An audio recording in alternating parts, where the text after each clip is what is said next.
Hi there, I'm Jim. And I'm Claire. Let's talk teaching.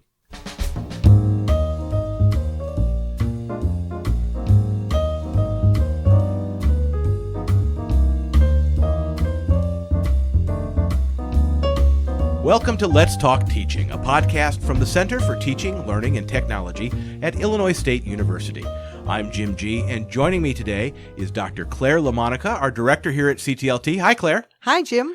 So, welcome. This is our first official podcast. I know, I'm excited. It's a little frightening, actually. And nervous. I know. I was one of our colleagues was in here, and I'm like, we've gotten the feed figured out. We've made some progress today. We've procrastinated all we can. We're going to actually have to do this. Well, and speaking of procrastinating, great segue coming up here. Speaking of procrastinating, we are going to be talking today about getting ready for that first day of class. Which I, as someone who still occasionally teaches, I have to kind of get my courage built up and get my wherewithal in place so that I can do that. So as we begin to talk about what makes a successful first day of class, let me just ask you, what in your experience makes a successful first day of class? And then we'll talk about how do you get there. Okay. Well, in my experience, what makes a successful first day of class, is that the students come back for the second day of class. So I always actually start the second day of class by saying, "Oh, thank you so much for coming back," because I feel like that means I sort of succeeded on the first day of class. Because actually, there are students who kind of shop.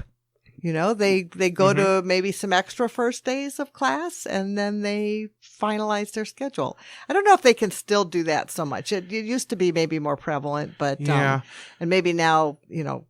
Well, it's certainly easier for them to change classes probably if they're not classes that require an override to get in, right, an override or a pre-rec or whatever. Yeah, something like that. So that may still happen. And of course, there's word of mouth that gets around too. But that's another podcast. That's another podcast. Yeah, right. So I wanted to start with a story. Okay. So I am genetically an infamous eavesdropper. I can't help it. It's built into my genes. My mother was also an infamous eavesdropper. And I was walking across the quad one day last fall on, surprise, the first day of class. And there were two young men walking in front of me having a conversation, and I was eavesdropping. And one of them said to the other, "So, how's your first day of classes going?" And the other one said, "Oh, you know, go over the syllabus, get out early, same old, same old." And I thought, well, that's distressing. Yeah. You know, here they come back to school, especially in the fall. And most of them had a good chunk of the summer off. Maybe they've been working, they've been doing other things. And I think that really the majority of our students do come to school on the first day of class kind of jazzed up. We're kind of jazzed up if we're not petrified. I know some people are just, they're just, I have a friend who said after she'd been teaching for 20 years that I still throw up on the first day of every semester. So, I don't personally have that response to it, but I get it that some people do. But I think that a lot of that energy and excitement gets wasted when we spend our first day of class going over the syllabus and letting people out early. And your story, okay, that reminds me of the experience I had last fall teaching incoming freshmen to the basic speech course, COM 110 here on campus. And it was 8 a.m. Monday. You remember we talked about this. First class of college. And I wanted to I was so thrilled that I was doing their first class of college. And a couple weeks later, one of them had said to me, "Oh yeah, I guess we did talk about that on syllabus day." And yes. then I had looked in and some of the social media coming from students on campus on things like Twitter and what is that? Yik Yak. Yeah. Yik Yak, the one Yeah. And that's where you eavesdrop. That's where I eavesdrop. That's exactly right. I was eavesdropping on Yik Yak, and they were talking about, yeah, man, you do nothing this week. It's syllabus week. Yeah. Yeah. And I was a little aghast, but I was especially that freshmen were so quick to pick up on. They learn that really fast. Yeah. Yeah. So it's part of the lore of Right. the university. So I think that we need to take advantage of some opportunities to that same old. Uh-huh. And I think we need to think strategically about what am I trying to accomplish the first day of class. So, for example, one thing we might want to accomplish on the first day of class is to start building a community of learners, especially for those of us who view learning as a social process. So that might mean giving students an opportunity to get to know us. So telling them something about ourselves. And I don't mean listing where we went to school and what our degrees are. I mean, telling them something about why we became experts in this field. What was there that fascinated us? Okay. Maybe what was our first experience with this discipline that got us so excited that we went on to spend a huge chunk of our lives studying this discipline and learning as much as we could about it, or at least about some very teeny tiny part of it. So that's important. I think getting them to know us as people who are excited about this subject, getting to know them, and not, I'm terrible with names. I mean, I'm so terrible with names. It takes me 3 weeks to learn the students' names in a 23-person class, and then 2 weeks after the end of the semester, they're just gone. And I see them and I can't remember. So I'm just really bad with names. But finding ways to get to know something about them, I think, is important. And there are a lot of ways to do that. Some people hand out little surveys. Some people give out index cards. Some people have students interview each other and then introduce each other to the class. So, but I find that it helps me learn names when I know something sort of different about each student. And that's helpful. And giving them a chance to get to know each other. And this is really important if we do subscribe to a theory of social constructivism or student learning being a social process.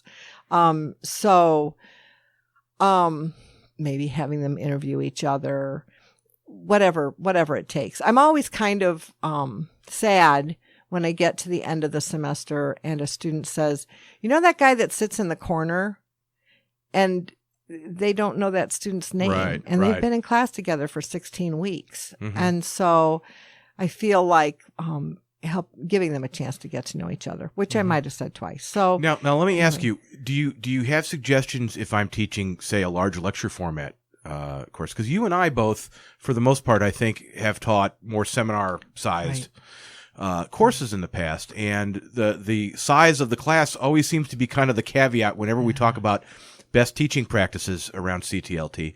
So what would you have any suggestions on ways that you could scale up some of these ideas? Yeah.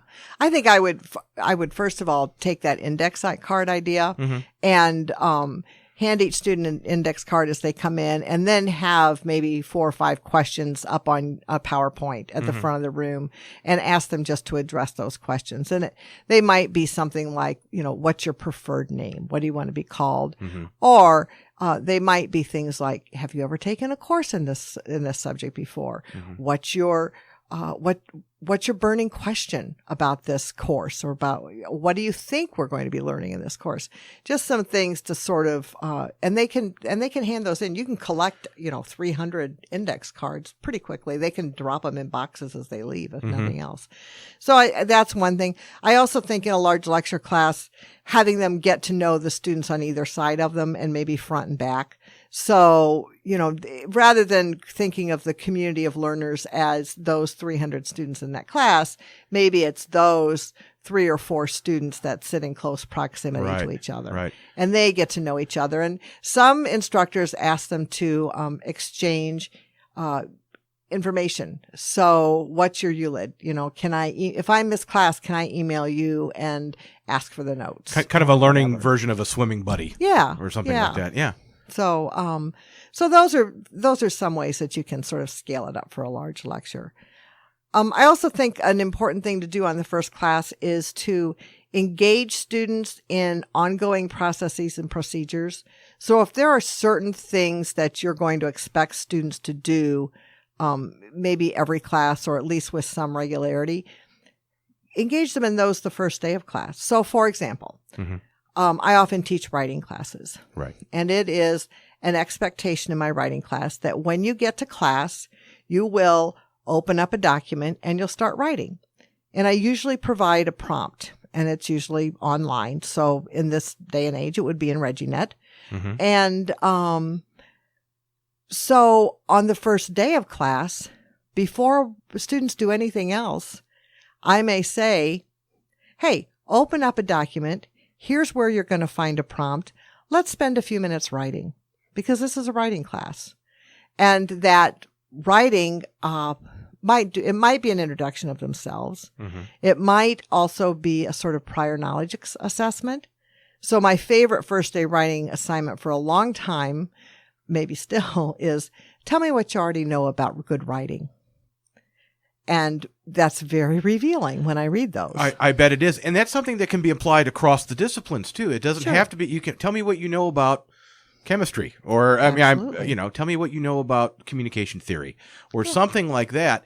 And you don't have to be in a computer lab to do that. No. Hopefully they're bringing a notebook, pad and paper to their first day. At least on the first day. At least on the first Send day. me a text. They may not. Or an email. Or you could have them tweet to a certain place, or you could have them, if you want to open up the Pandora's box that is bring out your smartphone in class, which again is another episode. So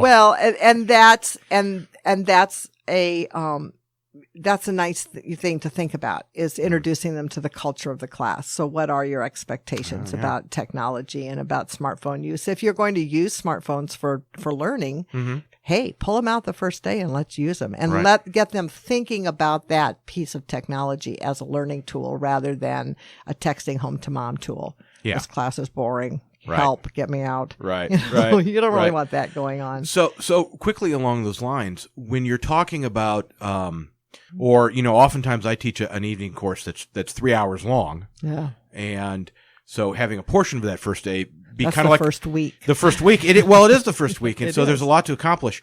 But I try to avoid having it, at least part of it come across like the 10 Commandments. Like I'm up there and giving them the thou shalls and thou shalt nots. Yeah. But you also, don't you feel like you need to verbalize what's in the syllabus at least once? No. Well, I don't. Okay, that's good. I personally don't. Most people, 99% of people do, and I get that. But I think you have to think about why you're doing that and what you're actually accomplishing. Right. So, reading your policies out loud to them is not. It's not an effective learning experience for them. And especially if everybody's doing it, they're not going to remember who said they could have, 3 absences and who said they could have 2 absences and who said they could have no absences. Yeah. I mean, it's just, especially if they're thinking it's syllabus day, they're going to sit there. Yeah. It's going in one ear. It's going out the other. Right. So I think there are more effective ways to get the information into actually get it into their heads. Okay. And a lot of people do this much more effectively than I. So, my standard procedure is to email the syllabus out before the first day of class and to have the first assignment be read the syllabus and send me an email telling me that you've read the syllabus, asking any questions you have about the syllabus, and agreeing to the policies described in the syllabus. Other people put them online in ReggieNet and they have a syllabus quiz. Or they have a syllabus scavenger hunt. You can do some really creative things that actually get people interacting with the syllabus, which is much more effective than sort of delivering the syllabus to them. Because we talk all the time about how just standing in front of people being a talking head isn't the most effective method of teaching. So I think we want to get them engaged with the syllabus rather than just essentially reading it to them. Does that work for you? No, it does work for me. And I think you're right. I think a lot of us, myself included, always kind of feel like this is probably the only time they're ever going to hear this stuff or consume this information. They're not going to read the syllabus in depth. Yeah. Just like any other assignment, they probably won't if you just assign it and don't follow up. Right. But if you assign it and have them do something with it, if they do take a syllabus quiz or do a syllabus scavenger hunt or whatever, then fill out a syllabus crossword. I don't know what that would look like, but I think that would be interesting to do. You could try that. You could try that. Anything to really get them digging through the syllabus and looking at it. So obviously that's going to require making some changes to the boilerplate syllabus that you've been using for the last 10 years, perhaps. Maybe. So we can talk about that at some other time. But let's get back to the first day and making that first day a successful one. What else would you suggest? So we've talked about establishing a community of learners, or starting to do that. That takes some time. Engaging students in ongoing processes and procedures. So if there's something they need to do first every time, if there's something they're going to do last, so a 1-minute paper, a muddiest point, some kind of reflection at the end of class, do that the first day as well. If your class is largely discussion based, I would suggest having a discussion the first day of class. If students are going to be doing a lot of problem solving, I'd suggest doing some problem solving on the first day of class. So get them to know what it is they're going to be doing during class. If they're just going to be listening during class, you might as well read them your syllabus the first day, because whatever. Right. Yeah, exactly. Sorry. Exactly. Okay. Then I also think that it's important and exciting to engage students with the content of the class on the first day. And some of these things can be combined, right? These aren't like 3 separate things that you're doing. You can build a community of learners as you're engaging them with the content, or you can engage them with the content through the processes and procedures of the class. So that's okay. But you can also use the first day of class to identify or assess prior knowledge or assumptions. Okay. Like I was talking about, tell me what you already know about good writing. Tell me what you already know about X, whatever. Chemistry. I know they changed the atom after I graduated from high school. I'm just saying. I'm not bitter about it, but they did. I think that you can maybe have a demonstration of what they'll be able to do by the conclusion of the course. So especially if there's something that is really hard that they can't imagine that they would ever be able to do. Maybe some really hard equation, solving some hard kind of equation or something like that, just sort of doing it for them, or having examples of things that students did in prior semesters that are pretty sharp. Maybe students created podcasts or posters or whatever, showing those off. Just jump-starting their learning in some engaging ways, getting them involved on the first day with what's going to happen. And I think your goal, as I sort of said at the beginning, is to make them eager to return for the second day of class. Right. In part by distinguishing yourself and your course and proving that you're not the same old. Right. That sounds like some great advice. And it probably is something I would imagine it takes a little bit of practice. Oh, yes. So what advice, to kind of wrap this up, what advice would you give to someone who comes in for a consultation here at CTLT, or someone who just stops you and says, I had such high hopes for that first day, but boy, it was a dud. How do you get back on the horse? What do you do to salvage that sort of thing if you don't have a good first day? Yeah, I think you might just go in the second day and admit that. So, you know what? Thanks for coming back. Last time didn't go as I had hoped. Here's what I think might have gone wrong, or here's what we're going to do differently moving forward. And then just, have your first day of class again. Yeah. And I like that. It doesn't have to be, you don't have to bare your soul. No. It doesn't have to be a huge dramatic moment. In fact, I don't think students would really tolerate that much. They expect you to be a professional facilitator of learning. But I like that. It's saying, hey, we all, in other words, kind of acknowledging what everyone already knows is a way of moving past it, right? Sometimes our first day of classes don't meet our hopes or dreams or expectations. So somebody who just earned their PhD sort of, last Thursday, and this Monday they're teaching their first college class, and oh my gosh, it meets for 3 hours on Monday night. Right. And that class is probably not going to live up to their expectations either. So I think going back and saying on the second time and saying, wow, you know what? By the end of that first class, I had lost my voice. My throat was sore the whole next day. We're going to try to do something different moving forward. Right. And here's what we're going to try tonight. Let's see how this works. Okay.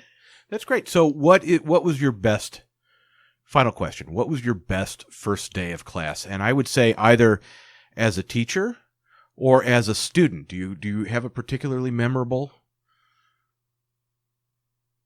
first day of class, or is it more along the lines of the good classes we presume they started off well? I think my favorite thing to do on the first day of class is this whole I do have one. Okay. I do have one. Good. So my craziest first day of class, or maybe my favorite first day of class, was 1985.